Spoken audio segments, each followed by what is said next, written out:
So now, I'm not sure if that's a good idea, considering we were actually enjoying the time with many of you out there, just showing you the screens close up and getting to question and answer, but we're happy to do more of that later. But just to give you a little bit of an overview again, I won't necessarily go through some of the upfront piece, but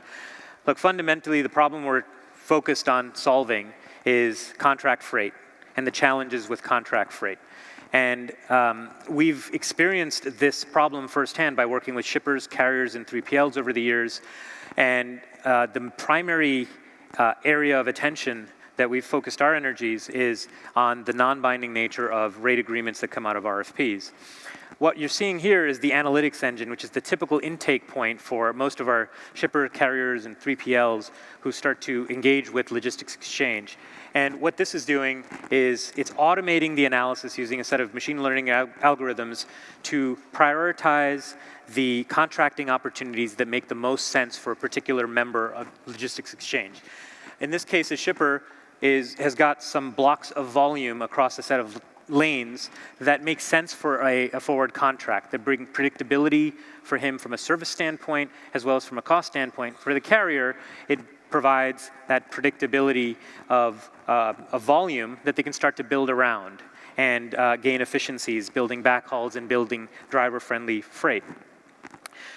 So in this particular example that Jeff has on the screen, we've got a 600-odd mile lane from Ohio to Georgia, which has a lot of variability over the course of the period that we're looking at, but there's a stable block of about 10 truckloads every single day that lend themselves to a forward contract. And that forward contracting opportunity is something that the shipper can take advantage of directly on the platform by accessing the trading engine. And what the trading engine does is it creates an order that represents the details of that set of loads, and by reviewing the duration for which the buyer wants to contract, specifying the accessorials that are required, and submitting this order, the LE matching and rating engine work behind the scenes to find the best fit match of capacity and enters the two parties into a binding agreement. That binding agreement is transparent in terms of the terms that are included, and LE stays involved from the contracting stage through execution, payment, and settlement to ensure the contractual terms are enforced. But of course, plans change, and the importance of liquidity in this market and with these binding contracts was paramount for the shippers, carriers, and 3PLs we were working with. So we worked with them to define a set of trading rules that describe the different scenarios under which a buyer or seller may want to trade out of a contract. And it works as simply as the process for entering into the contract. A particular commitment that's been entered into, you can review the details of it, you can review the contractual specifics, but you can also trade out of that contractual commitment, and at that point, that capacity goes back into the exchange, and we work towards the matching that we did before to find the best fit match to offload that obligation and provide that liquidity and that transparency. So over the past several months, as we've been working with a pool of shippers, carriers, and 3PLs, and working on a data set of about $5 or $6 billion in freight, we've identified a whole host of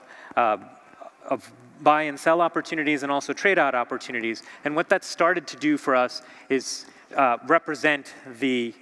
overall market in terms of forward contracting and start to depict major trade lanes. So with 36 or 38 of the top 50 trade lanes with some good depth behind them, we're starting to see a forward capacity and a forward rate that becomes a really valuable signal that whether you're a buyer or a seller in this market becomes input into your pricing decisions, your asset allocation decisions, your budgeting and service planning decisions.